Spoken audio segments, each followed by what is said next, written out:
বঞ্চিত ভক্তি ধনে, বঞ্চিত বঞ্চিত ভক্তি ধনে, গুরুদেব দয়া করো দীন জনে। সাগর কারণ কারণ হে নন্দন বন্দন কান্দন হে। তব নাম সদা শুভ সাধক হে পতিতাধম মানব পাবক হে। তব নাম সদা শুভ সাধক হে পতিতাধম মানব পাবক হে। মহিমা তব গোচর শুদ্ধ মনে, মহিমা তব গোচর শুদ্ধ মনে। গুরুদেব দয়া করো দীন জনে। সাগর কারণ কারণ হে নন্দন বন্দন কান্দন হে। জয় সদ্গুরু ঈশ্বর প্রাপক হে ভাব যোগ বিকার বিনাশক হে। জয় সদ্গুরু ঈশ্বর প্রাপক হে জয় সদ্গুরু ঈশ্বর প্রাপক হে ভাব যোগ বিকার বিনাশক হে। সদ্গুরু ঈশ্বর প্রাপক হে ভোগ বিকার বিনাশক হে। মন যেন রহে তব শ্রীচরণে, যেন রহে তব শ্রীচরণে, মন যেন রহে তব শ্রীচরণে। যেন রহে তব শ্রীচরণে। গুরুদেব দয়া করো দীন জনে। সাগর সাগর কারণ হে নন্দন বন্দন কান্দন হে। ভব সাগর কারণ কারণ হে নন্দন বন্দন কান্দন হে। সাগর কারণ কারণ হে নন্দন বন্দন কান্দন হে। बोले सद्गुरुदेव महाराज। যত প্রকার গুরু স্তুতি আছে আমার বিচারে, আমার ক্ষুদ্র বিচারের থেকে সুন্দর শ্রেষ্ঠ গুরু বন্দনা নাই।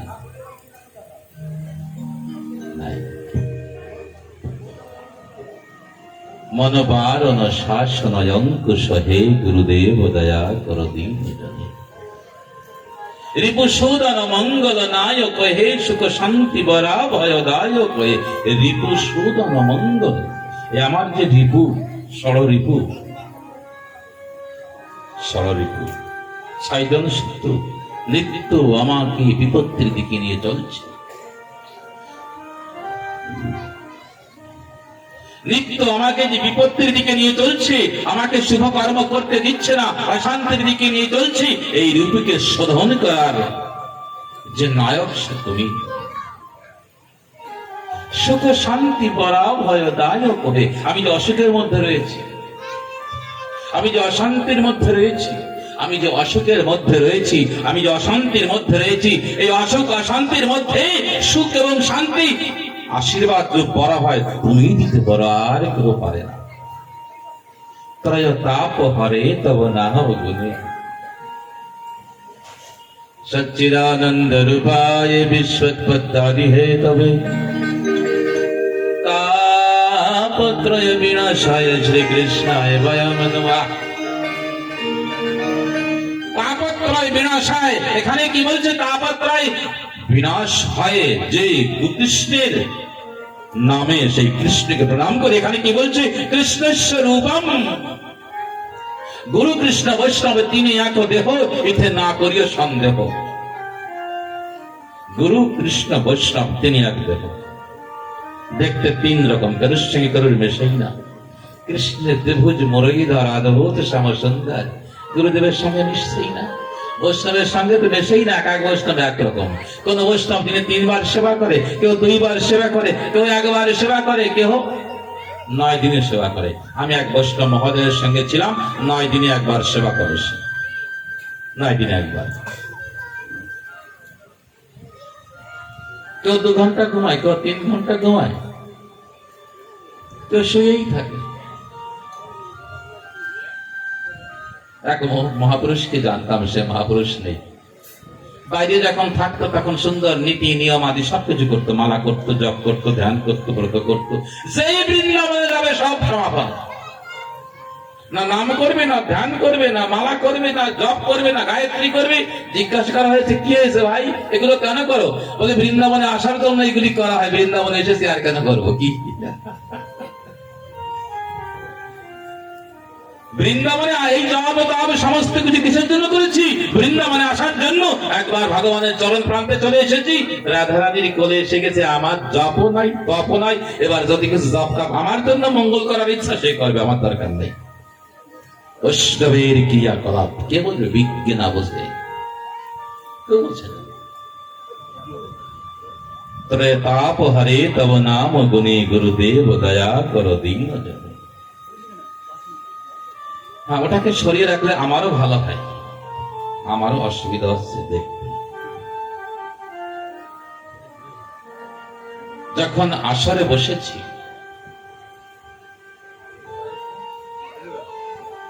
আমার বাবা রামমাস্টার এসে আসতে আমার কাছে একটা বলে গেছে, সকলের ইচ্ছা একটা উদ্ধব সন্দেশ, সকলের ইচ্ছা উদ্ধব সন্দেশ।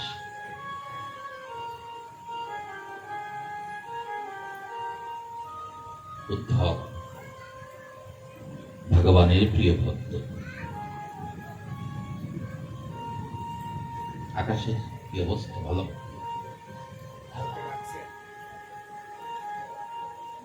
ভগবানের প্রিয় ভক্ত উদ্ধব, কৃষ্ণস্য দ্বৈত সখা। সময় সেদিকে অল্প একটু নেব ভাবছি। তারপরে মহারাজজির কথা শ্রবণ করার জন্য আপনারা এসেছে। স্বামী রূপানন্দজি মহারাজ, বৃন্দাবন শ্রী নিত্যানন্দ সেবাশ্রম, আপনাদের সকলের পরিচিত আশ্রম আপনাদের। আমরা তো বাইরে বাইরেই থাকি। আপনারা যাবেন, নাচবেন, গাইবেন, কীর্তন করবেন, প্রভুর রূপ দর্শন করবেন, সেবা করবেন। আর আমাদের যা ভুল হয়েছে সেগুলি বলে আসবেন, এই ভুলগুলি হয়েছে, এখানে এটা কমি, এটা হলে ভালো হতো, এইটা হলে ভালো হতো। যে প্রসঙ্গে চলতেছিলাম আমরা, ভগবান শ্রীকৃষ্ণের বাল্যলীলাতে সকলকে সে ভালোবাসা দিয়েছে। সে চলে যাওয়ার পরে গাছে ফুল ফোটেনি, সকলকে সে ভালোবাসা দিয়েছে। সকলের দুগ্ধ সে পান করেছে, মায়েদের। সকল পিতার কাঁধে সে উঠেছে। কোন একদিন নন্দ বাবা যখন কৃষ্ণকে কাঁধে নিয়ে গৌচারণ করতে, মানে গৌশালায় যাচ্ছে, এমন সময় এক দূর থেকে কয়েকজন গোয়ালাগান দেখে আশ্চর্য হয়ে গেছে, আর ভাবছে, বারে নন্দরাজ, তুই সুন্দর, তোর ভাগ্য সুন্দর, বারে কৃষ্ণচন্দ্র তুমি সুন্দর, যে আনন্দ তুমি নন্দ বাবাকে দিচ্ছ আমাদেরকে একটু দিতে পারো না? দেখবেন ছোট মানুষকে কোলে নিলে তার চরণখানা, তার কি, তার পা বুকে থাকে না? ছোট মানুষকে যখন কোলে নেওয়া হয় তখন কি তার পা বুকে থাকে না? বুকে থাকে। তো নন্দ বাবা কৃষ্ণচন্দ্রকে কোলে নিয়ে তার দুই পা যা বুকের উপরে নাড়াচাড়া করছে, এক হাত দিয়ে দু পা চেপে ধরেছে, আর এক হাত দিয়ে তাকে ধরেছে, পড়ে না যায়। হায় রে ভগবান, যে সম্পূর্ণ ব্রহ্মাণ্ডকে ধারণ করে রেখেছে, যে অনন্ত ব্রহ্মাণ্ডকে ধারণ করে রেখেছে, ভক্তের মনে ভাবনা হচ্ছে সে পড়ে না যায়। কি অদ্ভুত, পড়ে না যায় কৃষ্ণচন্দ্র। কিন্তু বাবা তো জানে না, সে পড়ে না। সর্বভূত হিতিরতা, সে সর্বত্র, সে পড়বে কোথায়? আচ্ছা, আকাশ পড়ে, আকাশ পড়ে যাবে কোথায়? আকাশই তো আকাশ, সব সমস্ত কিছু, উপরেও সে, নিচেও সে, মধ্যেও সে, ডাইনেও সে, বায়েও সে, পড়বে কোথায়? সে পড়ে না। তবু ভক্ত ভাবছে পড়ে না যায়। এই আমার মাথা ভালো করে ধরিস, আরে কানা যারা ঠিক যে পকড় তো সহি, গির জায়গা তো দর্দ হোগা। ভালোবাসা, ভালোবাসায় ভগবান মেলে সর্বক্ষণ। যার যেমন ভালোবাসা তার মেলে তেমন, যার যেমন ভালোবাসা তার মেলে তেমন। বাসা ভালো, বাসা ভালো যদি হয়, বাসা মানে হৃদয় ঘর। বাংলা একটা কথা বলতো, বাসা। এই তন্ত্রকর্ষী বলতেন ভালোবাসা মানে কি জানো তো? বাসা ভালো। যার বাসা, যার হৃদয় ঘর সুন্দর, যার বাসা ভালো হয়, সেখানে সে মানুষ থাকে। এই ঘর যদি ভালো হয়, সেখানে মানুষ থাকে, বা ঘরটা সুন্দর, ঘর করে আবর্জনা করে রাখবা, আত্মীয় স্বজনকে ডেকে আর কথাও থাকবে না। পালা এখান থেকে, আরে দুর্গন্ধ, আরে কাটা, আরে সাপ এখানে, আরে বিচ্ছু, এখান থেকে বাসা যদি ভালো হয়ে যায়, হৃদয় বাসা যদি ভালো হয়ে যায়, ভগবানকে ডাকতে হয় না, সে এসে বসে। সে তো খুঁজে বেড়ায় কোথায় একটু বসার জায়গা পাই। এসে কতবার দেবতা আমার ডেকেছিলে কত হায়, আমি শুনি নাই, ফিরে গেছে তাই ভোগ ভরা গেল নাই। এসে কতবার দেবতা আমার ডেকেছিলে কত হায়, আমি শুনি নাই, ফিরে গেছে তাই বুক ভরা বেদনায়। ভক্তদের ভাবনা কেমন কেমন হয়ে থাকে, তার আশা, ভক্তদের কি চিন্তন, চিন্তনের মধ্যে থাকে সে, আমি যদি গাছ হতাম, সে যখন আমার কাছে আসতো, আসতেই আমি আমার একটা শাখাকে নিচে করে দিতাম, তাকে বাতাস দিতাম। আমি যদি লতা হতাম, সে যেখান থেকে চলবে সেখান থেকে আমি আমার শরীরকে বিছিয়ে দিতাম। আমি যদি ফল হতাম, আমার মায়ের কাছে বলে তাড়াতাড়ি পেকে আমি শ্যামের আগে পড়তাম যেন সে আমাকে গ্রহণ করে। আমি যদি ফুল হতাম, যখন দেখতাম শ্যাম আসছে, তখন আমি কি করতাম, মাকে বলতাম যে আমাকে শীঘ্র পরিপূর্ণ করে দাও, আমার স্বামীর চরণে পড়তে হবে। আমি তার চরণে পড়তাম। আমি যদি জল হতাম, যখন সে স্নান করতে আসবে, তখন তার সম্পূর্ণ শরীরে বেশির থেকে বেশি লেগে থাকতাম, বেশির থেকে বেশি লেগে রইতাম, তার জন্য আনন্দ অনুভব হয়। ভাবনা এই তো কামনা করে থাকে, যদি কোনদিন সে আসে, যদি কোনদিন সে আমার সামনে প্রকট হয়, তার সঙ্গে আমি এমন এমন এমন করে মিলবো, এমন করে চলবো। বৃন্দাবনের একটি ছোট ভজন মনে পড়ে গেছে।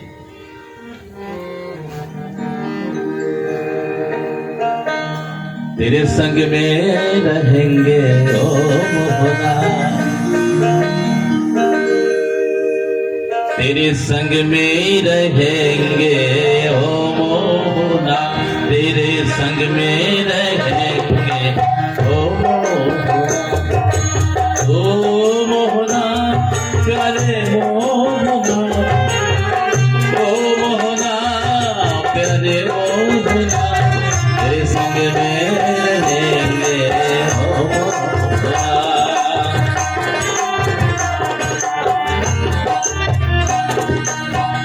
যত গাই তত ভালো লাগে, অনেকদিন গেতে গিয়েছি, পূর্ণ করতে পারিনি। तुम चंदन बनो मैं पानी बनूं,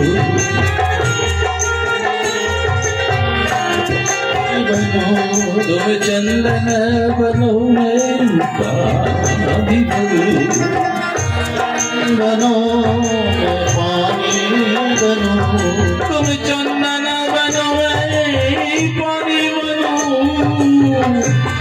तुम चंदन बनो मैं पानी बनूं, मस्तक पर मिलेंगे ओ मोहना, मस्तक पर मिलेंगे ओ मोहना, तेरे संग में रहेंगे ओ मोहना। कबे আমার জীবনে সেদিন আসবে, तुम पुष्प बनो मैं धागा बनूं, पुष्प बनो मैं धागा बनूं। কোথায় বলছে তুমি পুষ্প বানো, আমি ধাগা সেটা হয়ে পড়ে, বলছে না, তুমি তো ধাগা হয়ে থাকো। मैं पुष्प बनूं तुम धागा बनो, मैं पुष्प बनूं तुम धागा बनो, मैं पुष्प बनूं तुम धागा बनो, मैं पुष्प बनूं तुम धागा बनो, गले पर मिलेंगे हो मोहना, गले पर मिलेंगे हो मोहना, तेरे संग में रहेंगे हो मोहना, तेरे संग में रहेंगे हो मोहना। ভগবানের এক একটি অঙ্গকে দর্শন করছে, আর এক এক প্রকার বাসনা হচ্ছে। দেখতে দেখতে ভগবানের যখন আধারকে দেখেছে, তখন কি বলছে, तुम मुरली बनो मैं ताने बनो, मुरली बनो मैं ताने बनो। পাগল হয়ে যায় ভক্ত। একবার বলছে তুম মুরলি বানো, একবার বলছে আমি মুরলি হব। मैं मुरली बनो तुम ताने बनो, मुरली बनो तुम ताने बनो। अधरों पर मिलेंगे हो मोहना, अधरों पर मिलेंगे हो मोहना। तेरे संग में रहेंगे हो मोहना, तेरे संग में रहेंगे हो मोहना। ভক্তদের শ্রেষ্ঠ জায়গা কোনটি? তারা চায় ভগবানের চরণ। যখন দেখতে দেখতে যখন কামনা করতে করতে সব থেকে শেষে মনে পড়েছে তার চরণ খানি, তখন ভক্ত বলছে তাই তো, তার চরণ না পেলে তো তাকে পাওয়া হয় না, তার চরণ না পেলে তো তাকে পাওয়া হয় না, পাওয়া হয় না। তাই তার চরণ পেলে আমি কি করব? तुम मैं नूपुर बनो तुम झंकारे बनो, नूपुर बनो तुम झंकारे बनो। मैं नूपुर बनो तुम झंकारे बनो, नूपुर बनो तुम झंकारे बनो। चरणों पे मिलेंगे हो मोहना, चरणों पे मिलेंगे हो मोहना। तेरे संग में रहेंगे हो मोहना, तेरे संग में रहेंगे हो मोहना।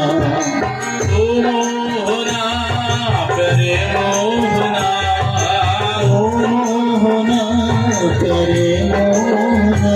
तेरे संग में रहेंगे हो मोहना, तेरे संग में रहेंगे हो मोहना। वृंदावन बिहारी लाल,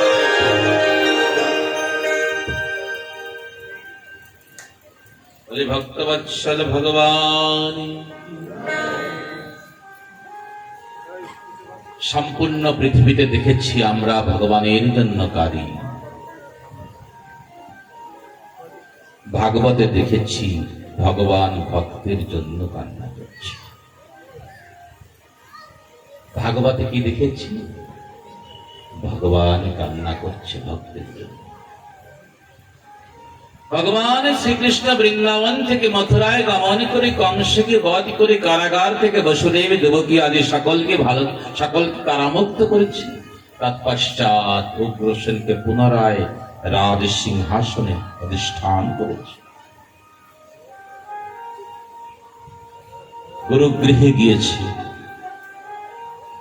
64 দিনে 64 কলা বিদ্যা অর্জন করেছে। 64 দিনে 64 কলা বিদ্যা অর্জন করে গুরুদেবকে গুরুদক্ষিণা দিয়ে এসেছে। গুরুদক্ষিণার দুটো নিদর্শন পাওয়া যায়, দুটি নিদর্শন। এক জায়গায় বলছে ভগবান শ্রীকৃষ্ণ সমুদ্রের থেকে জমালয়ে গিয়ে সেখান থেকে তার মৃত পুত্রকে আনিয়ে দিয়েছে। সমুদ্রে স্নান করতে গিয়েছিল সন্দীপনী ঋষির পুত্র, সেখান থেকে ফেরেনি। তাই মায়ের দুঃখ দূর করার জন্য আবার সে পুত্রকে আনয়ন করে দিয়েছে কৃষ্ণ। আবার ঋষিগণ বলছে না, এতদিন সেই সন্দীপনী অর্থাৎ গুরুপত্নীর মনে পুত্রের প্রতি দুঃখ ছিল, কিন্তু কৃষ্ণকে পাওয়ার পরে আর সে দুঃখ থাকে না। কৃষ্ণকে পাওয়ার পরে আর কোনো দুঃখ থাকে না। কৃষ্ণ মায়ের দুঃখ দেখে নিজেরই এক প্রতিবিম্ব তার পুত্রের রূপে তার কাছে দিয়ে আসছে। এতদিন তুমি মায়ার উপাসক ছিলে, মায়ার পূজা করেছো, মায়ার সেবা করেছো, যদ্যপি তুমি আমার গুরুপত্নী গুরুমাতা, কিন্তু আমার সেবক তো তুমি, তাই আমার সেবা করো। তাই তার এই পুত্রের রূপে নিজেকে রেখে আসছে। আমার বিচারে দ্বিতীয়টাই ঠিক আমার বিচারে। সেখান থেকে রেখে যখন মথুরাপুরীতে এসেছে, চারিদিকে আনন্দের উৎসব। কৃষ্ণ এসেছে, বলরাম এসেছে, গুরুগৃহ থেকে এসেছে। কৃষ্ণ এসেছে, বলরাম এসেছে, গুরুগৃহ থেকে এসেছে। দেবকী আনন্দিত, কারণ দীর্ঘ 11-12 বৎসর পরে আজ পুত্রকে সেবা করে, পুত্রকে সেবা করার জন্য সুন্দর থালি সাজিয়েছে। সুন্দর থালি সাজিয়ে কৃষ্ণ যেখানে বসে আছে সেখানে এই পাঙ্খাটা ঘুরিয়ে দেওয়া। কৃষ্ণের কাছে যখন গিয়েছে, কৃষ্ণ শান্ত হয়ে বসে আছে। আচানক যখন নূপুরের ধ্বনি শুনেছে, আচানক যখন শাড়ি পরা দেখেছে, মনে পড়েছে মা যশোমতীর কথা, মা যশোদার কথা মনে পড়েছে।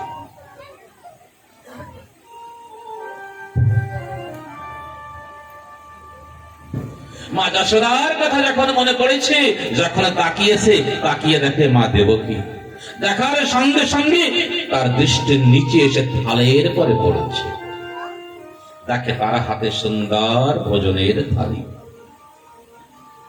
সবকিছু সেখানে রয়েছে, সমস্ত খাবার সেখানে রয়েছে। কিন্তু দেবকী জানতো যে কৃষ্ণ সমস্ত ভোজন তো ভালো করে, মাখন তার বড় প্রিয়। মাখনের জন্য সে চুরি করেছে। দেবকীর মনে ভাবনা যে নন্দ রাজার হয়তো অনেক গরু ছিল, কৃষ্ণকে মাখন খাওয়ায়নি, তাই সে চুরি করেছে। যদি আমি মা হতাম, আমি কৃষ্ণকে মাখন চুরি করার অবসরই দিতাম না, কারণ তাকে এত খাওয়াতাম, সে চুরি করত না। যদি কখনো কৃষ্ণকে পাই, আমি এমন করে তাকে সেবা করাবো সে যেন চুরি করতে না যায়। এই ভাবনা দেবকী মায়ের মধ্যে রয়েছে। তাই বড় এক বাটি মাখন থালার মধ্যে নিয়ে এসেছে। যখন তাকিয়েছে সেদিকে, কৃষ্ণ চিৎকার করে কান্না করে উঠেছে। হাউ হাউ করে কান্না করে যখন উঠেছে, ওই কান্না দেখে দেবকী মা ওই ভোজনের থালি দেখে ঘর থেকে বেরিয়ে গেছে। গিয়ে ঘরের বাইরে সেও কান্না করছে। কেন কান্না করছি? জীবনের প্রথমবার আমি পুত্রকে সেবা করাতে গেছি, জীবনের প্রথমবার আমি কৃষ্ণকে ভোজন করাতে গেছি। সে আমাকে দেখে কান্না কেন করলো? সে কি আমাকে ভালোবাসে না? যদি আমাকে ভালোবাসতো সে কান্না কেন করবে? এই দুঃখে মা দেবকী কান্না করছে। এই দুঃখে মা দেবকী কান্না করছে। এমন সময় উদ্ধবের কাছে সমাচার গিয়েছে, কারণ উদ্ধব আর কৃষ্ণ একই বয়স, একই রকম দেখতে। যখন উদ্ধবের কাছে সমাচার গিয়েছে, উদ্ধব দৌড় দিয়ে ঘরে এসে জিজ্ঞাসা করছে কৃষ্ণকে, কৃষ্ণ তুই কেন কান্না করছিস? আরে ওই অভাগিনী দীর্ঘ 12 বৎসর পরে তোকে সেবা করাতে এসেছে প্রথমবার, কত আনন্দ নিয়ে এসেছে মনি, কত আনন্দ নিয়ে এসেছে মনি, তুই তাকে দেখে কেন কান্না করেছিস? একটু শান্ত হয়ে কৃষ্ণ বলছি, আমিও দুঃখী যে মায়ের কাছ থেকে আমি দীর্ঘদিন দূরে রয়েছি। মা আমাকে সেবা করা দুঃখ নাই, কিন্তু মা যেন মাখন নিয়ে না আসে। মা যেন কোনদিন মাখন নিয়ে না আসে। কৃষ্ণ দূর থেকে, কৃষ্ণ বলছে কাকে? উদ্ধবকে, যেন সে কখনো মাখন নিয়ে না আসে। কারণ আমি বৃন্দাবন থেকে যেদিন এসেছি, মাখনকে বিসর্জন দিয়ে এসেছি। যদি কোনদিন পুনরায় বৃন্দাবনে যাই, মা যশোমতীর হাতের থেকে মাখন গ্রহণ করব, তা না হলে কৃষ্ণের জীবন থেকে মাখন চলে গেছে। যশোদা কেমন তুমি জানো না, ও মাখন যশোদার হাতেই শোভা পায়, আর কোন মায়ের হাতে মাখন শোভা পায় না। কৃষ্ণের জীবন থেকে মাখন চলে গেছে। যদি করিনি ব্রজে যাই, সেদিনই মাখনের মুখে উঠবে। তুমি যাও, মাকে বলো সম্পূর্ণ ভোজনীয় সামগ্রী নিয়ে আসুক, যেন মাখন কোনদিন না আনে। বৃন্দাবন থেকে যাওয়ার পরে কৃষ্ণচন্দ্র কোনদিন মাখন গ্রহণ করে। কত ভালো সে মাকে বেসেছিল, মা বাবা কত তাকে ভালোবেসেছিল। আমরা পিতা মাতার জন্য গয়ায় যাই, একটা ফলকে ত্যাগ করতে হয়, তা দেখে দেখে বিচার করি যে সম্পূর্ণ জীবন আমি কোন ফলটা একবার খেয়েছি বা আধাবার খেয়েছি, সেই ফলটা দিয়ে আসি, এইটা আমি খাবো না, জানি ওর সঙ্গে জীবনে দেখা হবে না। কিন্তু যে প্রতি পদে পদে মাখন খেয়েছে, মাখন বেরিয়েছে, মাখন দান করেছে, মাখন মেখে ঘুমিয়েছে, মাখন বিসর্জন দিয়ে এসেছে সে।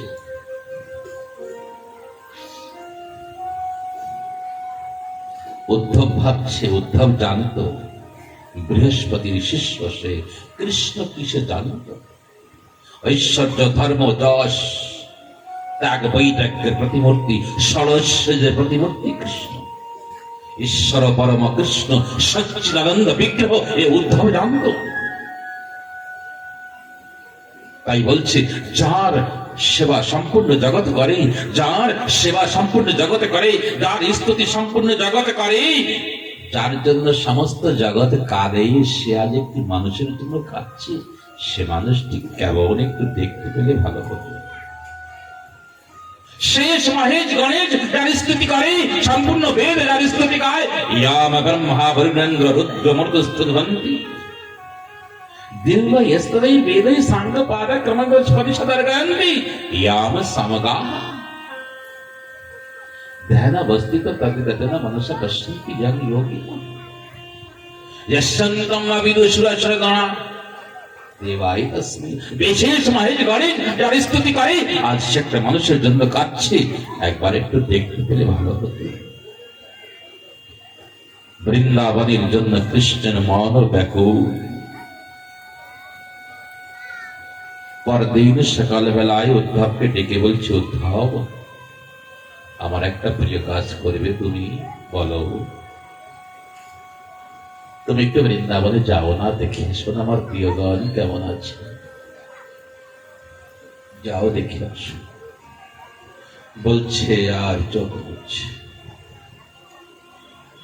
বলছে আর চোখ মুছছে। চোখের জল যদি একবার ভগবানের জন্য আসতে শুরু করে রে বাবাও, বন্ধ হয় না, বন্ধ হয় না। কৃষ্ণের জন্য কান্না করতে করতে চোখের রশ্মি কম হয়ে যায়। আমি এমন মানুষ দেখেছি, দেখেছি কান্না করতে করতে জ্যোতি চলে গেছে, কান্না করতে করতে অন্ধ হয়ে গেছে দেখেছি। শুনতাম শাস্ত্রে যে কৃষ্ণের জন্য কান্না করে চোখের জ্যোতিকে হারিয়েছে, আমি দেখেছি কৃষ্ণের জন্য কান্না করে জ্যোতি হারিয়ে ফেলেছে। ডাক্তার বলছে কোনো কাজ হবে না, তার নিজের ডাক্তার আমেরিকার সার্জন, ছেলে বৌমা দুইজনই, ছেলে বৌমা দুইজন আমেরিকার সার্জন, তার মা বৃন্দাবনে থেকে কৃষ্ণের জন্য কান্না করতে করতে চোখ কান্না করে অন্ধ করে ফেলেছে। ছেলেরা বলছে, মা ওরা পারবে না, কোন ডাক্তার নেই তোমার চোখ ভালো করবে।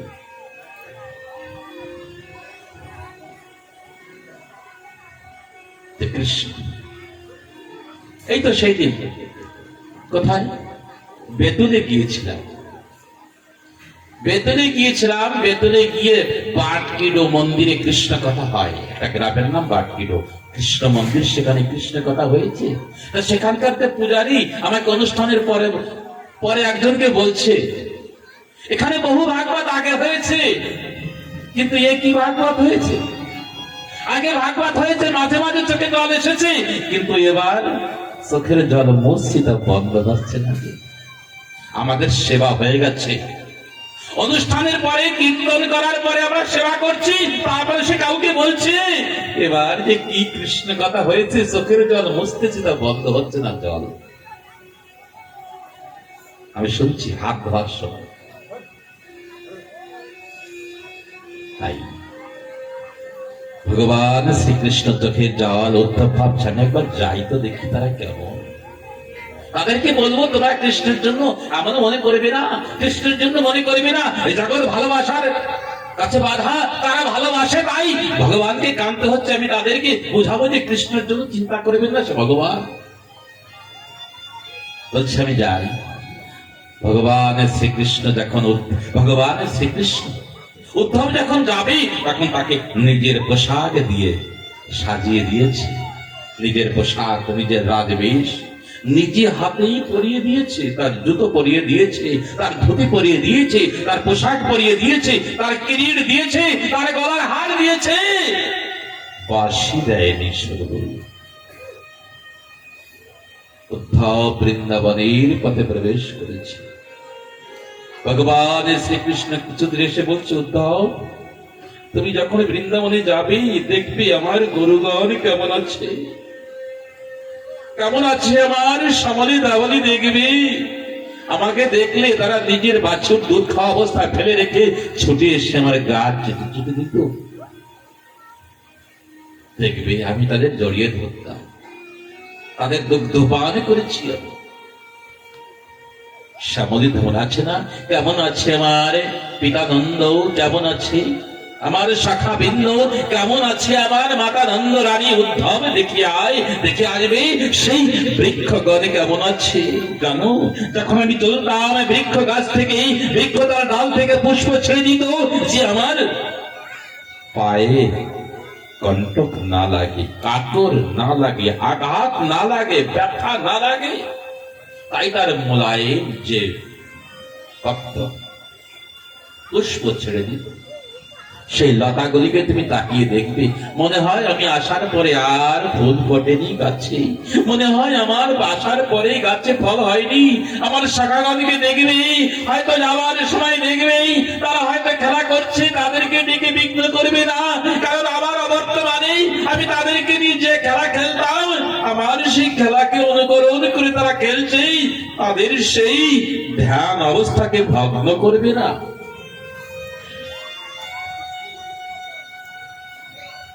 তাদের আনন্দে খেলতে দিও। মনে হয় যমুনার জল আরো কালো হয়ে গেছে, যমুনার জল মনে হয় আরো কালো হয়ে গেছে। আগে তো সে কালিন্দী বিরহের আগুন কালো করে দেয়। বৃন্দাবনে যমুনার ওপাশে রাধারানীর একটা মন্দির আছে, সেখানে দেখবে রাধারানীর মূর্তি কালো, কারণ বিরহের আগুনে কালো হয়ে গিয়েছিল রাধারানী। কোন এক সময় শ্যামসুন্দর তার সেবা গ্রহণ করেনি, তাই রাধারানী মনে মনে ভাবছে আমার সেবা যখন গ্রহণ করেনি, মনে হয় সে ভবিষ্যতে আমাকে ত্যাগ করতে পারে, ভবিষ্যতে আমি হয়তো তার সেবা থেকে বঞ্চিত থাকবো। সেই ভবিষ্যতের কল্পনা করে বিরহের আগুনে সে কালো হয়ে গিয়েছিল। একই জায়গায় কালো রাধারানীর বিগ্রহ রয়েছে যমুনার পাশে মানসরোবরে। যদি আপনারা যান দেখে আসবে। বিরহে তপ্ত কাঞ্চন গৌরাঙ্গে রাধে বৃন্দাবনেশ্বরী, যে সোনাকে গলিত করলে যে আভাযুক্ত অবস্থা হয়, স্বর্ণকারের দোকানে গিয়ে দেখবেন সোনাকে গলালে কেমন রং হয়, রাধারানীর রং তার থেকেও সুন্দর ছিল, সেই রং কালো হয়ে গিয়েছিল। কেন? শ্যামসুন্দর ভবিষ্যৎ হয় তোমাকে সেবা থেকে বঞ্চিত করতে পারে। সেই বিরহে যমুনার জল হয়তো আরো কালো হয়ে গেছে আমার বিরহের আগুনে। হয়তো বা ব্রজবাসীগণ যখন যমুনা এসে স্নান করেছে, তাদের বিরহের আগুনকে পোড়াতে পোড়াতে হয়তো যমুনার জল কালো হয়ে গেছে। তুমি একটু যমুনার জলে স্নান করো, কারণ আমার অঙ্গ গন্ধ তোমার গায়ে লাগিয়ে দিয়েছি। আমি তোমাকে আলিঙ্গন করে আমার অঙ্গ গন্ধ তোমার গায়ে লাগিয়ে দিয়েছি। তুমি যখন যমুনার জলে স্নান করবে, সকলের বিরহের আগুন মিটাতে মিটাতে যমুনা যে কালো হয়েছে, সে একটু আনন্দ অনুভব করবে।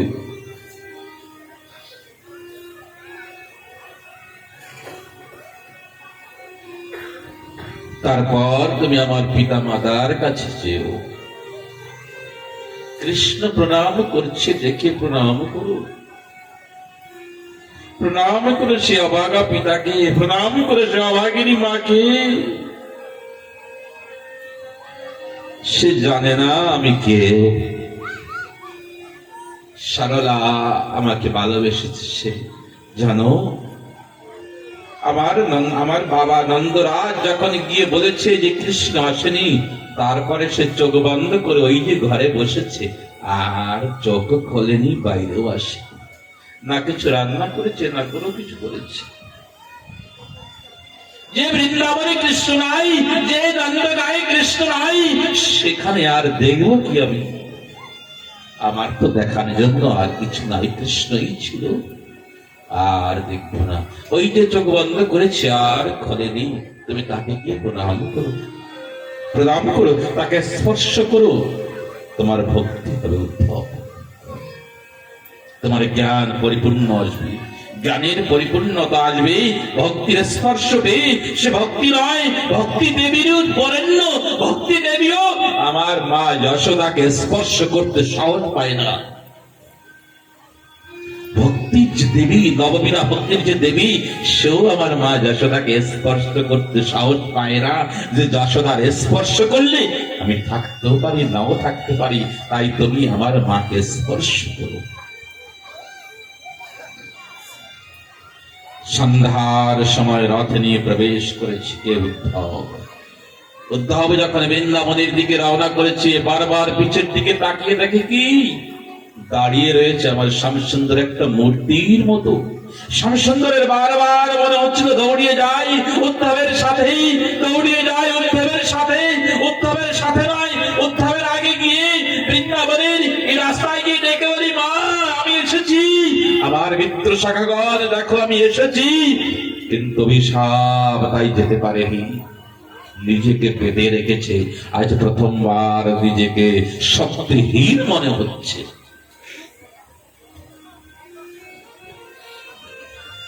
নিজেকে শক্তিহীন। উদ্ধব সন্ধ্যার সময় গিয়েছে, উদ্ধবের বড় রথ দেখে, অক্রুর ছোট ছিল তাই ছোট রথ ছিল, উদ্ধব কৃষ্ণের শাখা তাই বড় রথ, এবং সুন্দর সাজসজ্জায় সজ্জিত অবস্থায় রয়েছে। দেখার সঙ্গে সঙ্গে দৌড়িয়ে এসেছে কারা? শাখাগণ এসেছে, সখীগণ এসেছে, গোপীগণ সকলে এসেছে। উদ্ধবকে নামতে দেখেছি। উদ্ধব যখন নেমে ভিতরে যাচ্ছে, নন্দ বাবা আগে সমাচার পেয়ে গিয়েছিল যে কৃষ্ণ আসছে, কৃষ্ণ আসছে রথে। শোনার সঙ্গে সঙ্গে নন্দ বাবা বুঝেছে কৃষ্ণ নয়, উদ্ধব আসছে, কারণ উদ্ধবের রূপ কৃষ্ণের মতো দেখতে। কৃষ্ণ যদি বৃন্দাবনে আসতো, রথে আসতো না, কারণ সে নিজে পাদুকা স্বীকার করে নাই যে আমার প্রিয়দের আগে পাদুকা পরাবে, তারপরে আমাকে পরাবে। যে নিজের মিত্রদের জন্য সম্পূর্ণ জীবন খালি পায়ে চলে গেছে, সে মথুরায় রথে আসবে? হতে পারে না। কে আসছে? উদ্ধব। বুঝতে পেরেছে নন্দ বাবা, তাই গেটের কাছে এসে দাঁড়িয়েছে। উদ্ধব রথ থেকে নেমে প্রণাম করেছে। এমন সময় কিছু কথোপকথন হচ্ছে। একজন বলছে অক্রুর, অক্রুর তার নাম, ক্রুর শিরোমণি সে, কৃষ্ণকে নিয়ে গেছে আর দিয়ে যায় নাই।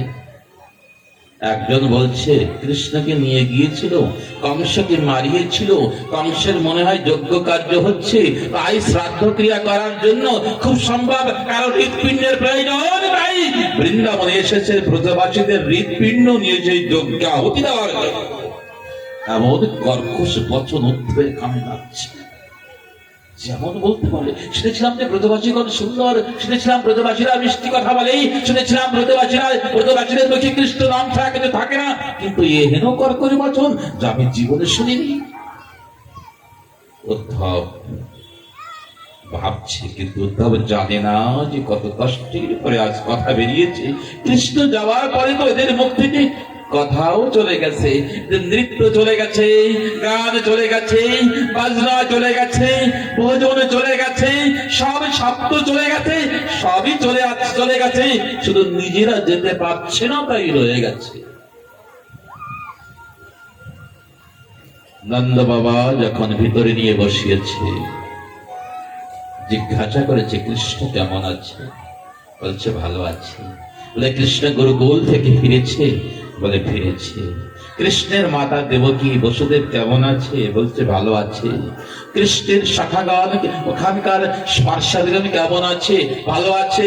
এই বারবার কৃষ্ণ কৃষ্ণ উচ্চারণ চলছে, কথোপকথন চলছে, আর কৃষ্ণের যে অঙ্গের গন্ধ এখন রচনা রানী নাকের মধ্যে প্রবেশ করেছে, আর কানে কৃষ্ণের শব্দ গিয়েছে। তখন সে ওই অবস্থা একটু উঠে বসেছে। বলছেন আর্য কে এসেছে? বলে কৃষ্ণ শাখা উদ্ধব এসেছে, উদ্ধব এসেছে। ভালো, এতদিন পরে এসেছে, তা কৃষ্ণ নয়, কৃষ্ণ সখা উদ্ধব। বলো উদ্ধব, সে কি আমাদের কথা মনে করে? সে তো রাজপুত্র ছিল, আমাদের ঘরের থেকে কাটিয়ে গেছে সময়, কত কষ্টে কাটিয়ে গেছে। সেখানে গিয়ে তার পিতাকে মাতাকে পেয়েছে, তার 13-14 মাকে পেয়েছে, তার আত্মীয় স্বজন পরিবার বর্গকে পেয়েছে। আমাদের কথা তার কি মনে আছে? কখনো ভুলের ঘরে সে আমাদের কথা কি বলে? বলো। উদ্ধব প্রণাম করেছে যশোমতীকে, বলে কৃষ্ণ তোমাকে প্রণাম করেছে। যখন চরণে স্পর্শ করেছে, উদ্ধব কেঁপে উঠেছে, বলে এ কি স্পর্শ, এ কি আনন্দের স্পর্শ, এ কি সুখের স্পর্শ। আমি কৃষ্ণকে স্পর্শ করেও এত সুখ অনুভব করিনি, আমি কৃষ্ণকে আলিঙ্গন করেও এত আনন্দ অনুভব করিনি। সত্যই কৃষ্ণ এই জন্য বলেছিল যে মাকে স্পর্শ করে প্রণাম করবে।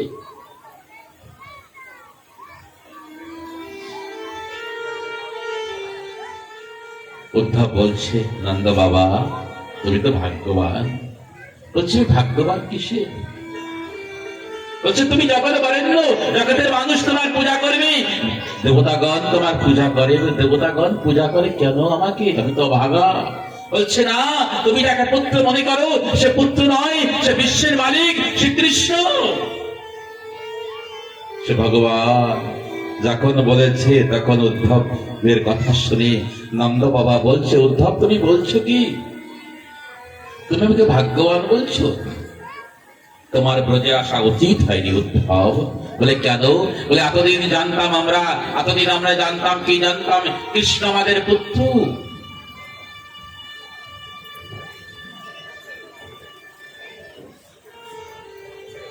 এতদিন আমরা জানতাম কৃষ্ণ আমাদের পুত্র, কিন্তু আজ প্রথমবার জানলাম সে আমাদের পুত্র নয়, সে ভগবান ছিল। এতদিন আমরা জানতাম যে আমরা শুধু পুত্র হারিয়েছি, আজ জানলাম পুত্র হারিয়েছি আর ভগবানকেও হারিয়েছি। পুত্রকেও হারিয়েছি আর ভগবানকেও হারিয়েছি। আচ্ছা উদ্ধব বলো, যে মানুষ একসঙ্গে ভগবানকে আর পুত্রকে হারায় তাকে ভাগ্যবান কি বলা যেতে পারে? তাকে ভাগ্যবান বলা যেতে পারে কি বলো? যে একসঙ্গে ভগবানকে আর পুত্রকে হারায় তাকে ভাগ্যবান বলা যেতে পারে। শুনেছি তুমি বুদ্ধিমান, বৃহস্পতির শিষ্য, কিন্তু তুমি কেমন বুদ্ধিমান, কেমন জ্ঞানী। এমন সময় আওয়াজ আসে, তাকে চুড়ি ভেঙে যাচ্ছে, চুড়ি ভাঙার আওয়াজ। তাকিয়ে দেখে কি যশোমতী মা তার 2 হাত দেওয়ালে আঘাত করছে, দেওয়ালে আঘাত করছে। বলছে কি হয়েছে, তুমি আঘাত করছো কেন? বলছে হাতকে সাজা দিচ্ছি। এতদিনই জানতাম না যে কৃষ্ণ ভগবান, তাই তো ভগবান যদি জানতাম তাকে একদিন পূজা করতাম, তাকে সেবা করতাম, তার গলায় ফুলের মালা দিতাম, তাকে আরতি করতাম, কিন্তু আগে বুঝতে পারিনি সে এক ভগবান। তাই পুত্র জ্ঞানে তাকে সেবা করেছি, পুত্র জ্ঞানে তাকে কাছে রেখেছি, অল্প একটু মাখনের বিনিময়ে তাকে আমি বেঁধে রেখেছি, অল্প একটু মাখনের বিনিময়ে তাকে আমি বেঁধেছি। ভগবানকে পূজা অনেক করতে হয়, ভগবানকে তো বাঁধতে নেই। এই হাত দ্বারা আমি বেঁধেছি, তাই এই হাতকে সাজা দিচ্ছি। ওই দিন একটা অপরাধ করেছি, তাই কৃষ্ণ মার কাছ থেকে চলে গেছে, আর আসবে না। হাত কেন তুই ওই দিন কৃষ্ণকে বেঁধেছিলি? অল্প একটু মাখন দুধ দই তো নষ্ট হচ্ছিল। ওই দৃশ্য দর্শন করে উদ্ধবের সম্পূর্ণ ভাব, ভালোবাসা সব, সম্পূর্ণ ভাবনা, সম্পূর্ণ জ্ঞান, বুদ্ধি, বিচার সব নষ্ট হয়ে গেছে। উদ্ধব সেখানে কথাবার্তা বলতে বলতে ভোর হয়ে গেছে। ঘরের থেকে বাইরে এসে দেখে কি সম্পূর্ণ শাখা মণ্ডলী সেখানে বসা। কেউ উদ্ধবকে বলছে, কৃষ্ণ আমার কথা মনে করে কি? আমার নাম দাম, কৃষ্ণ আমার নাম কি কখন উচ্চারণ করেছে? কেউ বলছে আমার নাম বটে কৃষ্ণ, কৃষ্ণ কখনো কি আমার কথা উচ্চারণ করেছে? সকলেই জিজ্ঞাসা করছে একসঙ্গে উদ্ধবকে, সে কেমন আছে? থেকে বৃন্দাবনকে ভুলে গেছে, থেকে বৃন্দাবনের কথা মনে করে। এত প্রশ্নের সম্মুখীন উদ্ধব হয়েছে, মৌন অবস্থায় রয়েছে। সখাগণ তখন বলছে, রাজকুমার এরা আমাদের কথার কি জবাব দেবে? কিছু জবাব দিতে পারে না। তাই সমস্ত সখাগণ আজ মথুরার দিকে ফিরে বলছে, রে কৃষ্ণ একবার দেখে যা, তোর বিয়োগে বৃন্দাবনের অবস্থা কি। গোঠেয়ার চরেনাথ বেনু, বাজেনার মন বেনু। আজ বেনুও চলে না, বেনুও বাজে না, সব নষ্ট হয়ে গেছে। আজ বিদুল পবন দোলে না, দোলা দিয়ে চলে না। গাছে না পুষ্প রয়েছে, না গাছে ফল রয়েছে। সকলের প্রাণ যেতে পারছে না, তাই যাচ্ছে না। একবার দেখে যা তোর শ্মশান সদৃশ বৃন্দাবন।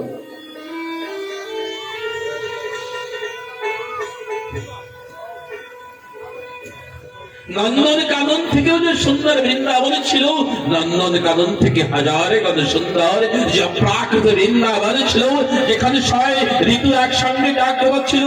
6 ঋতুর এক এক ঋতুতে এক এক প্রকার ফল ফুটে থাকে। ওর সময় 6 ঋতুর পুষ্প, 6 ঋতুর ফল একই সঙ্গে বর্তমান ছিল। কিছুই নেই, এখন তো শুধু গ্রীষ্মকাল। একবার এসে যাবে,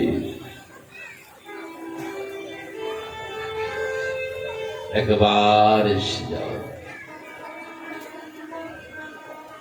উদ্ধবের কাছে কোনো জবাব নেই। উদ্ধব ধীরে ধীরে যমুনার পাশে চলছে, যমুনার পাশে উদ্ধব চলছে।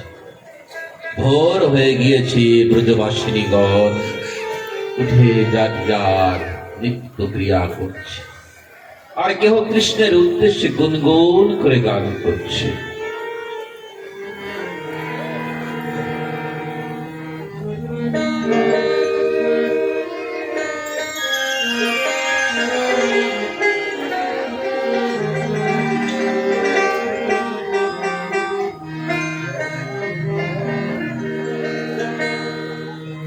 ওরে ব্রজ বুকের পাঁজর ভেঙে সুখে পাখি উড়ে গেছে রে আমার মরণ, আমার মরণ খবর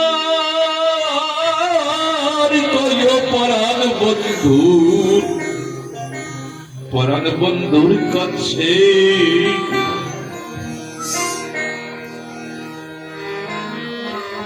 বুকের পাঁজর ভেঙে সুখের পাখি উড়ে গেছে রে,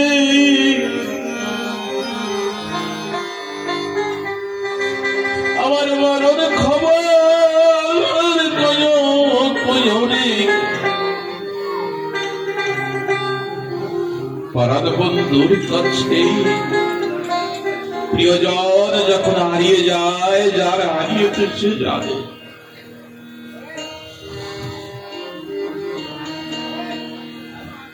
কখন সে হারিয়ে গেল, কখন যে কি হলো, কিছুই বুঝতে পারলাম না। এতটা দিন তার কাছে কাটালাম, কেমন করে স্বপ্নের মতো সব চলে গেল বুঝতে পারলাম না। তাকে যে এত ভালোবেসেছি তাও জানতে পারলাম না।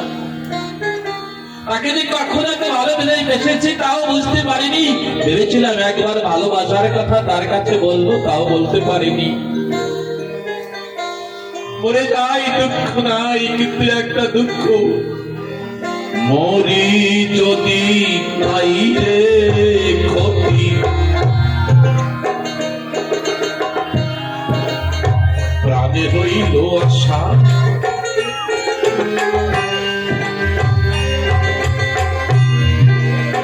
জানাতে পারলাম না তারে শেষের ভালো আশা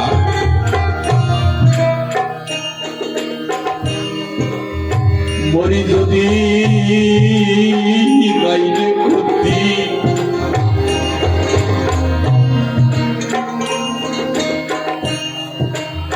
প্রাণে রইল আশা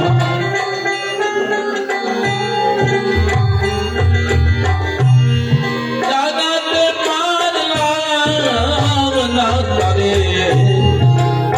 শেষের ভালোবাসা দিয়ে ভালোবাসা সর্বনাশা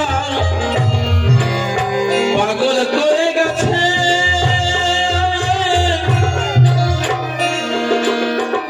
এখন জল ছাড়া মিন কয়দিন বলো কেমন করে বাঁচে সে ভালোবাসা আশা দিয়ে সব চলে গেছে আর কি অবস্থা বলো বলতে বলতে আর গৃহ কাজ করছে উদ্ধব ভাবছি জীবনে বহু ভজন শুনেছি বহু গান শুনেছি এই ব্যাকুল কথা তো কখনো শুনিনি এগুলি গান নয় এগুলি কোনো কিছু নয় এগুলি তাদের মনের কথা এগুলি তাদের মনের কথা চলতে চলতে উদ্ধব আরেকটু আগে গিয়ে বসেছে যমুনার পাশে বসেছে যমুনার পাশে যখন বসেছে তখন দেখে কি বৃদ্ধগণ সেখানে বসে রয়েছে উদ্ধবকে ডেকে বলছে তুমি উদ্ধব তাই না বলছে না আপনি চিনলেন কেমন করে তোমার কাছে সমস্ত কিছু আছে কৃষ্ণের গন্ধ আছে কৃষ্ণের পোশাক আছে কৃষ্ণ রূপ আছে দুটি বস্তু তোমার কাছে নেই কি নেই ময়ূরের পাখা নেই আর হাতে বাঁশি নেই তোমার মুখে হাসি নেই কৃষ্ণকে কখনো আমরা হাসি ছাড়া দেখিনি সে হাসির একটা প্রতিমূর্তি ছিল সামনেও হাসতো সে পিছনেও হাসতো তাকে দেখে আমরা হাসতে শিখেছি তোমার মুখে হাসি নেই তাই তুমি উদ্ধব যদি হাতে হাতে হাসি আর মুখে হাসি মাথায় ময়ূরের পাখা থাকতো তাহলে তুমি উৎকৃষ্ট বলো বলো উদ্ধব সে কি আর আসবে সে কি আর আসবে আমাদের কাছে একবার কি আমাদের কাছে এসে আমাদের পাশে বসবে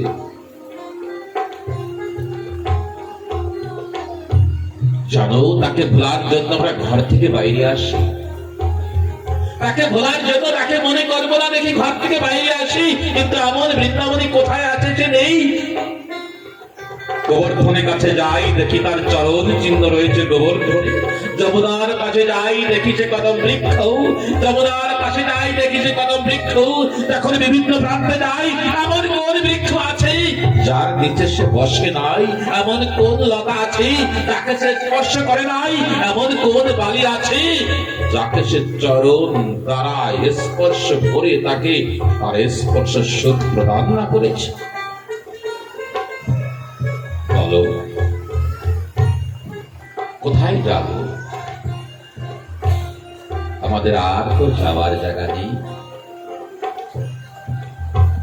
সে যে আমাদের এত প্রিয় আমরা যে তাকে এত মনে করেছি এখন বুঝেছি আগে বুঝতে পারিনি মৌন উদ্ধব জবাব নেই ধীরে ধীরে কোথায় প্রবেশ করেছে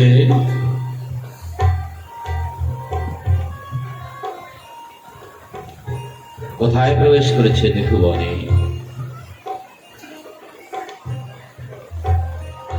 নিধুবনে গিয়ে প্রবেশ করেছে নিধুবনে কেউ প্রবেশ করতে পারে না কিন্তু মহারাজ যেদিন হয় মহারাজ মঞ্চে যারা প্রবেশ করেছিল তারা তারা কিছু তো কৃষ্ণের সঙ্গে মিশে গেছে, আর ফিরে আসে। রাস নৃত্য, রাস নৃত্য, মিলিত নৃত্যকে রাস বলা হয়। যে নৃত্যের পরে, যে আনন্দের পরে জীব পরমের সঙ্গে মিশে যায় তাকে মহারাজ বলা হয়। এই পৃথিবীতে মহারাজ একবার হয়েছিল, মহারাজ 100 কোটি কবি এসেছিল, মাত্র কয়েকজন ফিরে এসেছিল, বাকি সব কৃষ্ণের সঙ্গে মিশে গেছে। তারা ফিরে আসে, সেই নিকুঞ্জের মধ্যে প্রবেশ করেছিল। জয় শ্রীরাম। বৃষ্টিতে অসুবিধা হচ্ছে,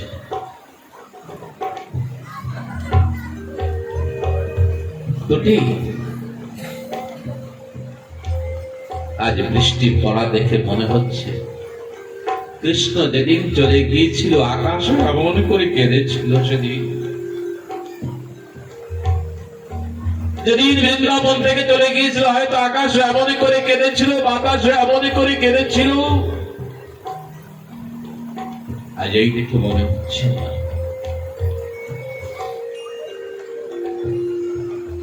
রাধারানীর সহিতে কিছু সখী নিধু বনের মধ্যে রয়েছে, নিকুঞ্জ বন বনের মধ্যে রয়েছে, সেখানে সাধারণ মানুষের গতাগতি নেই।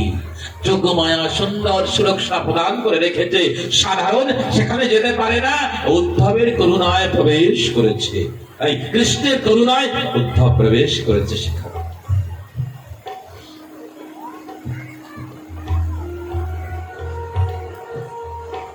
কৃষ্ণের করুণায় যখন উদ্ধব প্রবেশ করেছে, ধীরে ধীরে প্রবেশ করতে চলছে, প্রবেশ করতে চলছে, প্রবেশ করতে চলছে। এখন উদ্ধব দেখে কি এখানকার যে বৃক্ষ, সেই বৃক্ষ থেকে কৃষ্ণের অঙ্গ গন্ধ আসছে, কৃষ্ণের অঙ্গ গন্ধ আসছে, যেন কৃষ্ণের পায়ের নুপুরের ধ্বনি আসছে, যেন তার বংশের ধ্বনি শ্রবণ করতে পারছে। মাঝে মাঝে সামনে পিছে তাকিয়ে তাকিয়ে দেখছে, আর চলছে। অনুভূতি হচ্ছে কৃষ্ণ যেন পাশে রয়েছে, কৃষ্ণ যেন আগে রয়েছে, যেন কৃষ্ণ এখনই সামনে এসে আমাকে নাম ধরে ডাকবে। আছে, রয়েছে, এখনো আছে, এখনো রয়েছে। তাই তো মানুষ বৃন্দাবনে যায়, তাই তো মানুষ তাকে খোঁজে, তাই তো তাকে আজও পাচ্ছে। আজও পাচ্ছে তাকে, আজও তাকে পাচ্ছে। ব্যাকুল অবস্থায় যদি তার কাছে পৌঁছায়, ব্যাকুল অবস্থায় তাকে প্রার্থনা করলে সে পায়, কেমন পায়। 2 বছর আগের কথা, নিয়ম সেবার অন্তিম একাদশীতে যখন মহারাজ শ্রী পরিক্রমায় বেরিয়েছে লগভগ 200 মানুষকে নিয়ে, হয়তো বা কিছু কম হবে, রুদ্রপুর থেকে এক পরিবার আসে। সেই পরিবারের সাথে সুধীর নামে একটি ছেলে ছিল, বয়স হয়তো 8-10 বছর হবে, 10 হয়তো হবে না। সকলের সঙ্গে যখন পরিক্রমায় বেরিয়েছে, রাধা দামোদর মন্দিরে যমুনার পাশে তার পরিক্রমা করতে হয়। আপনারা যারা বৃন্দাবনে গিয়েছেন সেখানে তার পরিক্রমা অবশ্য আপনারা করেছেন। সেখানে যখন পরিক্রমা সকলে করেছে, ওই মন্দিরের শ্রী বিগ্রহ অনেক বড় বড়, তাদেরকে প্রাণ ভরে দেখতে দেখতে সকলে যে বৃন্দাবন পরিক্রমায় বেরিয়ে গেছে, সে বালক সেখানে দাঁড়িয়েই রয়েছে। কিছুক্ষণ পরে যখন সে দেখে তার পাশে কেহ নাই, মন্দিরের বাইরে বারবার এসেছে, ভিতরে বারবার গেছে, দেখে আমাদের আশ্রমের কেহ সেখানে নেই। তখন এই বালকটি বসে কান্না শুরু করেছে, অনেক কেঁদেছে, অনেক। কেমন করে আসবে? অসংখ্য ভিড়, অন্তিম দিনে কয়েক লক্ষ মানুষ বৃন্দাবন এসেছে নিয়ম সেবা সমাপনের উৎসব আর আনন্দ নিতে। যখন সেখানে এসেছে অসংখ্য ভিড়, সকলে দামোদর মন্দির পরিক্রমা করেছে, কারণ দামোদর ব্রত বলা হয়। তখন ওই বালক কান্না করছে বসে, এমন সময় তার মাসি আমার কাছে ফোন করেছে, প্রভুজি আমার ভাগ্নে হারিয়ে গিয়েছে, সে কি আশ্রমে গিয়েছে? আমি বলছি না রে মা, সে আসেনি। বলছে আমি এখন কি করবো? আমি বলছি তুমি পরিক্রমায় রাস্তায় দাঁড়িয়ে থাকো, হয়তো সে রাস্তা ঘুরতেই থাকবে, তুমি তাকে দেখে নিও, না হয় সন্ধ্যার সময় থানায় গিয়ে আমরা তার একটা ফটো দিয়ে আসবো, যে যদি কেউ পায় যেন আমাদের সূচিত করে। এই কথা বলে ফোন রেখেছি, আমি আশ্রম থেকে যাইনি। সে ছেলেটি দরজা থেকে ভিতরে ঢুকেছে, হাতে একটি ময়ূরের পাখা। আমি বলছি, কিরে সুমিত, তুই কেমন করে এলি? বলছে, আমাকে না কান্না করে দিয়েছে, আমাকে ছেড়ে সবাই চলে গেছে। বলে তারপরে? বলে আমি মন্দিরে বসেছিলাম একা একা, আমি কাউকে খুঁজে পাইনি। তারপরে বসে বসে আমি অনেক কান্না করেছি, অনেক কান্না করেছি, অনেক কান্না করেছি। এমন সময় একটি আমার মতো একটি ছেলে এসে বলে, কি হয়েছে, তুমি হারিয়ে গেছো না?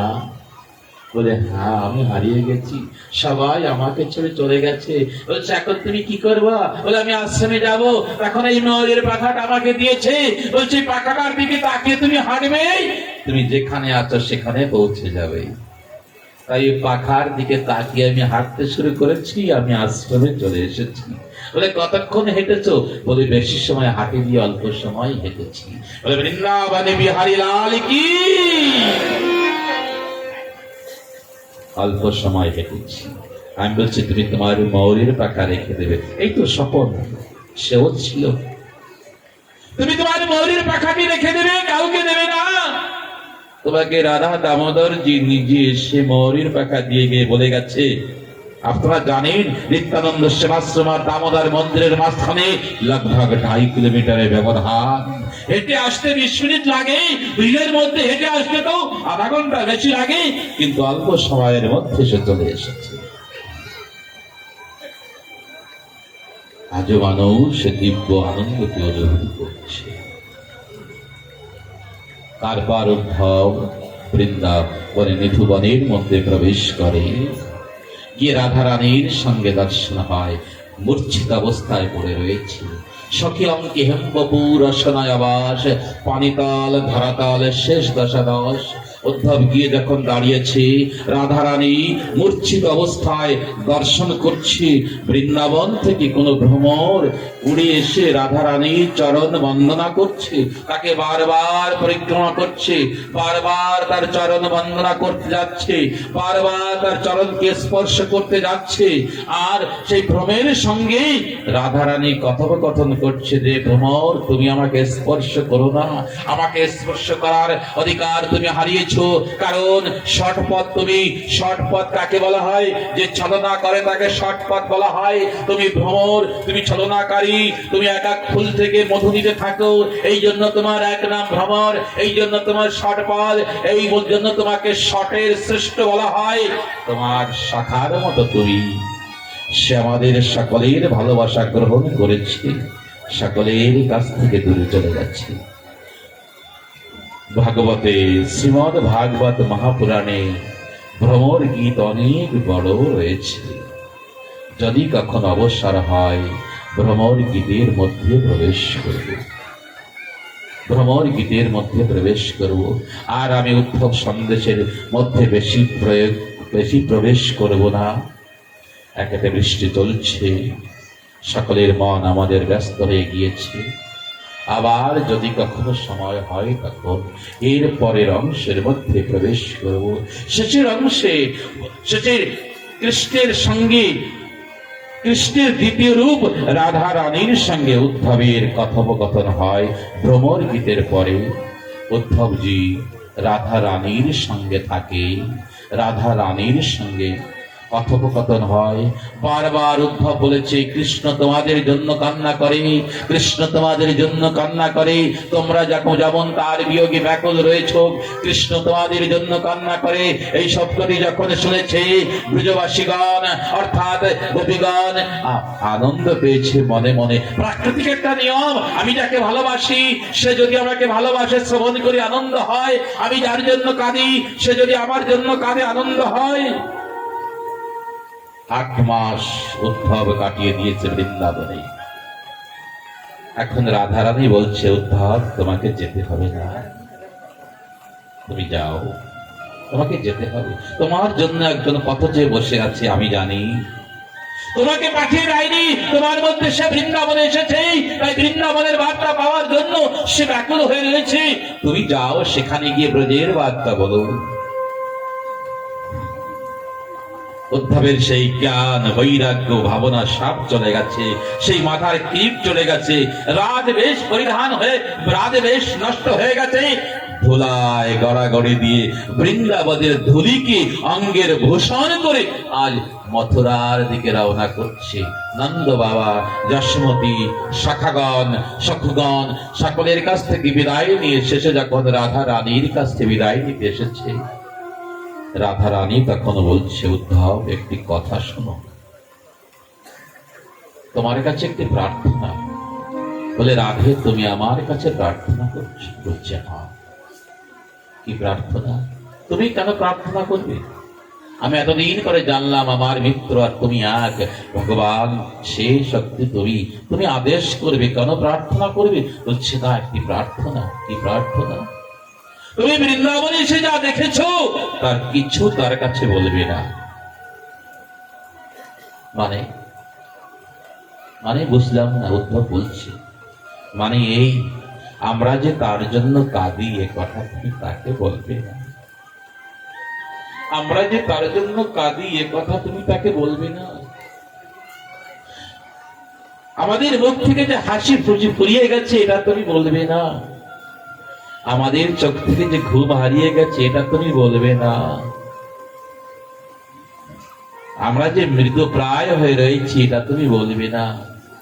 তুমি বলবে, আমরা যেমন ছিলাম তেমনই রয়েছি, তেমন নাচি, তেমন গাই, তেমন হাসি, তেমন খেলি, তেমন সমস্ত কিছু করি। তুমি এইটাই বলবে। উদ্ধব বলছি, কেন এই কথা বলবো?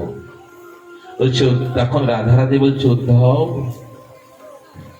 আমাদের হৃদয় তো কঠোর, আমাদের হৃদয় পাঠানের থেকেও কঠোর। তাই তুমি যখন বারবার বলেছো যে আমাদের জন্য কৃষ্ণ কান্না করে, সেটি শোনার পরেও আমাদের হৃদয় খণ্ড খণ্ড হয়নি। কিন্তু সে তো প্রেমিক পুরুষ, তার হৃদয় খানা ভালোবাসা দিয়ে গড়া। তুমি যখন কি বলবে যে আমরা কান্না করি, তার হৃদয় খণ্ড খণ্ড হয়ে যাবে। তুমি বলবে না যে আমরা কাঁদি তার জন্য, আমরা তার জন্য কাঁদি, তুমি বলবে না।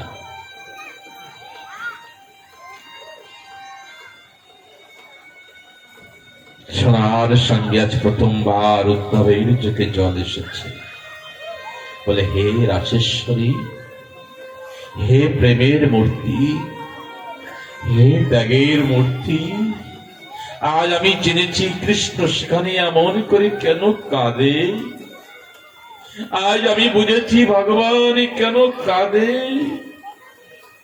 এতদিন জানতাম যে ভগবান ত্যাগ করে ভক্তের জন্য, আজ দেখলাম তোমার ত্যাগের মূর্তিকে দেখে এত কিছুর মাঝখান থেকে এত কিছু হয়ে গেছে, তোমরা রাগ ভাগ মৃত প্রায় হয়ে রয়েছো। খালি একটা কথাকে আশ্রয় করে তোমরা বেঁচে রয়েছো কেন? কোন কথাটি? যাওয়ার সময় কৃষ্ণ বলেছিল আমি আবার আসব। একবার সম্পূর্ণ গোপীগণ বসেছে যমুনার পাশে, সকল গোপীগণ যমুনার পাশে বসেছে। এমন সময় রাধা রানীকে সমাচার দিয়েছে কেহ, সম্পূর্ণ গোপীগণ যমুনার পাশে গিয়ে বসেছে, তাদের উদ্দেশ্য ভালো লাগছে না। রাধা রানী সেখানে গিয়ে বলছে, তোমরা এখানে বসেছে কেন? তোমাদের উদ্দেশ্য তো ভালো লাগছে না। সমস্ত গোপীগণ বলছে, তার বিরহ আর সহ্য হচ্ছে না, তাই তার চিন্তন করতে করতে আমরা এই শরীর যমুনার জলে বিসর্জন দেব। তুমিও আসো রাধে। তখন রাধারানী বলছে, না, আমি তো বিসর্জন দেব না, তোমরাও শরীর বিসর্জন দিতে পারবে না। বলে, কেন? বলে, মনে নাই সে যখন বৃন্দাবন থেকে গিয়েছিল, তোমরা যখন রাস্তার পরে শুয়েছিলে, সে তখন রথ থেকে নেমে বলেছিল যে আমি আবার আসবো। তখন তো সকলের কথা মিথ্যা হতে পারে, তার কথা মিথ্যা হতে পারে না। সে যদি বৃন্দাবনে আসে আর যদি দেখে আমরা কেউ বেঁচে নেই, সে যে তখন কাঁদবে। আমাদের ভালোবাসা কি তার মুখে হাসি ফোটানো? লক্ষ জনম আমরা নারকীয় যাতনা সহ্য করতে পারি শুধু তার মুখে হাসি ফোটানোর জন্য। কিন্তু শরীর নষ্ট হয়ে গেলে সে যে কাঁদবে, তার চোখে জল আসবে। কল্পনা করেছো? সে যখন কাঁদবে তখন কবিগণ বলছে আমরা আর শরীর ত্যাগ করবো না, শত বৎসর কেন শত জনম অপেক্ষা করব, তার চোখে জল ঝরাতে পারবো না। এই ব্রজের ভালোবাসা। আমরা ভালোবাসার বিনিময়ে ভালোবাসি। যদি কেউ 5 দিন ভালো না বাসলো, যদি কেউ 5 দিন প্রেমের কথা না বললো, আমরা সেদিকে ফিরেও তাকাই না। কিন্তু না, কি বলছে, যাকে ভালোবেসেছি তার চোখে জল তো ঝরাতে পারবো না। ভালোবাসা। প্রণাম করেছে ষষ্ঠাঙ্গী বন্দে নন্দ ব্রজ স্ত্রী নাম পাদরে বিভাগ্নস এই আশাম হরি কত লিখিতম পুনাতি ভুবনত্রয়। কষ্ট হয় ভালোবাসার মানুষ যখন হারিয়ে যায়।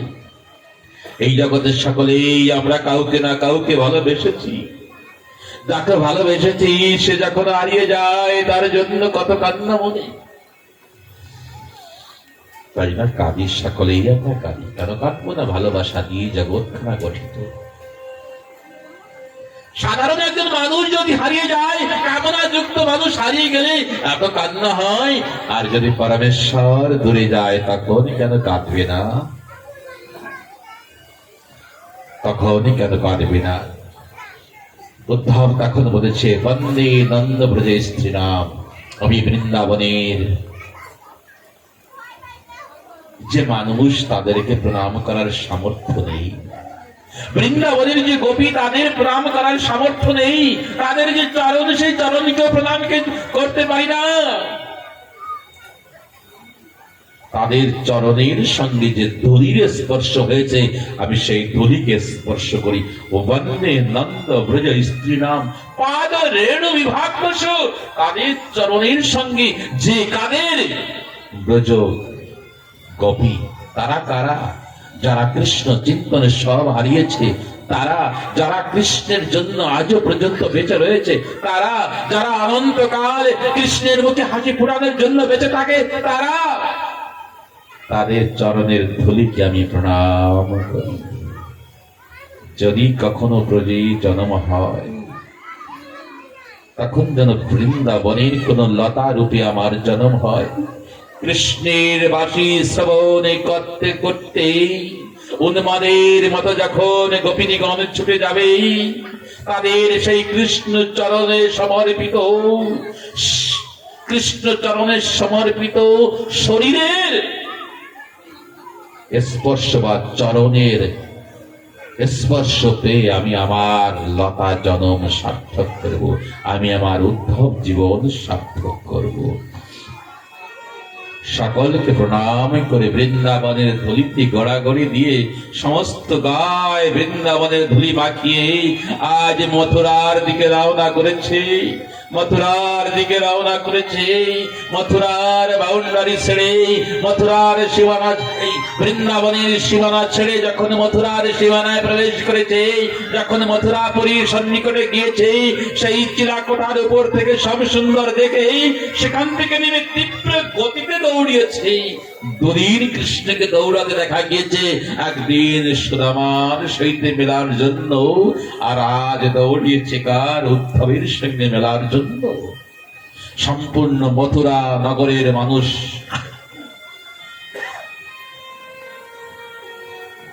ভাবছে একই হলো কৃষ্ণ দৌড়াচ্ছে। রাজমহল ছেড়েছে, সাধারণ মহলে ছেড়েছে, রাজ রাস্তা ছেড়েছে, গিয়ে উদ্ধবকে জড়িয়ে ধরেছে, বারবার আলিঙ্গন করছে। প্রথম আলিঙ্গনে মনে হলো রাধারানীর স্পর্শ পেয়েছি, দ্বিতীয় আলিঙ্গনে মনে হলো মা যশোমতীর স্পর্শ পেয়েছে, তৃতীয় আলিঙ্গনে মনে হচ্ছে নন্দ বাবার স্পর্শ পেয়েছে, চৌথা আলিঙ্গনে মনে হচ্ছে ব্রজবাসীদের স্পর্শ। বলছে উদ্ধব তুমি এত দেরি করে এলে কেন? জানো না আমি এখানে বড় ব্যাকুল রয়েছি। আজ কি জানলাম? এতদিন জেনেছি ভগবানের জন্য আমরা কান্না করি, আজ জানলাম কি ভগবান আমাদের জন্য কান্না করে, সত্যই কাঁদে। সত্যই তো কাঁদে, ব্যথা তো তার বেশি। আমরা হারিয়েছি, আমাদেরকে সে হারিয়েছে, তাই তারই কষ্ট বেশি। উদ্ধব সন্দেশ শ্রীমদ ভাগবত মহাপুরাণের হৃদয় বলল ভুল হবে না, ভক্তগণ আনন্দে গ্রহণ করে থাকি। ভক্ত ভগবানের বিচ্ছেদের কথোপকথনকে তারা শ্রবণ করে আনন্দ অনুভব করে। ভক্ত কেমন করে সমর্পণ করে, ভগবান কেমন করে নিজেকে সমর্পণ করে এবং ভক্তদেরকে গ্রহণ করে। আজ এই বৃষ্টির বাতাবরণীয়র মাঝে তার ইচ্ছা অনুসারে এই কথার প্রায় গতি থেকে আমাদের সকলের কর্ণগোচর হয়েছে, কর্ণ দ্বারা আমরা শ্রবণ করতে পেরেছি। তাই ভগবান শ্রীকৃষ্ণের জয় গুণগান করে আমার কথা আমি এখানেই বিশ্রাম করছি।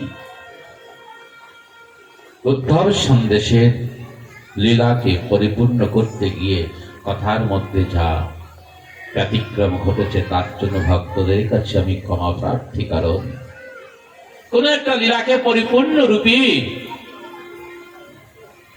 ব্যক্ত করতে না পারলে ভক্তদের হৃদয়ে আঘাত লাগে। আপনারা আশীর্বাদ করবেন, যা বাকি রইল আগামীতে যেন সেটি পরিপূর্ণ হতে পারে। নিতাই গৌর প্রেমানন্দে হরি হরি বল। বৃন্দাবনে বিহারী লাল কি, রাজ বিহারী ভক্তবৎসল ভগবান কি জয়। জয় শ্রী রাধে। নিতাই গৌর।